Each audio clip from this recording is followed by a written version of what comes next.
ரீசென்ட்டா நெறைய பேர் நான் மீட் பண்ணும்போது, Instagramல நான் சின்னதா ஒரு ஸ்டோரா ஸ்டார்ட் பண்ணேன்.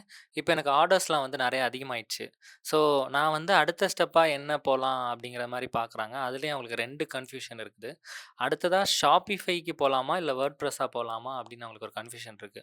அ என்ன கேட்டீங்கன்னா, நான் வந்து Shopify தான் சொல்லுவேன். ஆனா இனிஷியல் டேஸ்ல வந்து அதுக்கு ஒரு பட்ஜெட் அ எக்ஸ்ட்ரா ஆகுது. மந்த் ஆன் மந்த் ஒரு சப்ஸ்கிரிப்ஷன் ஃபீ பே பண்ணணுங்கிறதுக்காக நெறைய பேர் வேர்ட்பிரெஸ் போறாங்க. போயிட்டு திரும்ப வந்து Shopifyக்கு தான் வாராங்க நெறைய ரீசனுக்காக. ஸோ இ-காமர்ஸ பொறுத்தளவுக்கு Shopify ஏன் பெஸ்ட்டா இருக்குங்கிறது தான் இந்த வீடியோல பார்க்க போறோம்.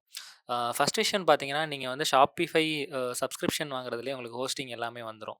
ஸோ நீங்க ஹோஸ்டிங்க்காக ஒரு தனியான ஒரு அமௌண்ட் எதுவுமே பே பண்ண வேண்டாம். அதுக்கப்புறம் பார்த்தீங்கன்னா வந்து, இப்போ நீங்க இனிஷியலா வந்து ப்ராடக்ட் ஆட் பண்ணுவீங்க. கொஞ்சம் ப்ராடக்ட்ஸ் ஆட் பண்ண வந்து உங்களோட வேர்ட்பிரெஸ் சைட் ஸ்லோ ஆயிரும். ஆனா Shopifyல பார்த்தீங்கன்னா, உங்களுக்கு அந்த மாரி எந்த இஷ்யூவுமே இருக்காது.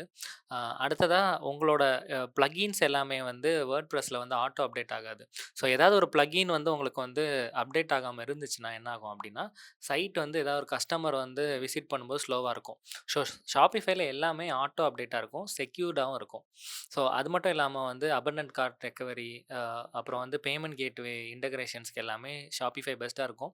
இப்போ வந்து ஒரு 2500, 2000 ஒரு சப்ஸ்கிரிப்ஷன் வருது அப்படிங்கிற மாரி இனிஷியலா ஃபீல் பண்றீங்கன்னா, இப்போ நீங்க ஒரு நார்மலா ஒரு ஷாப் வச்சாலே அதுக்கு ஒரு ரென்ட் குடுக்கணும். இது வந்து ஒரு ஷாப்பா கன்சிடர் பண்ணிக்கோங்க.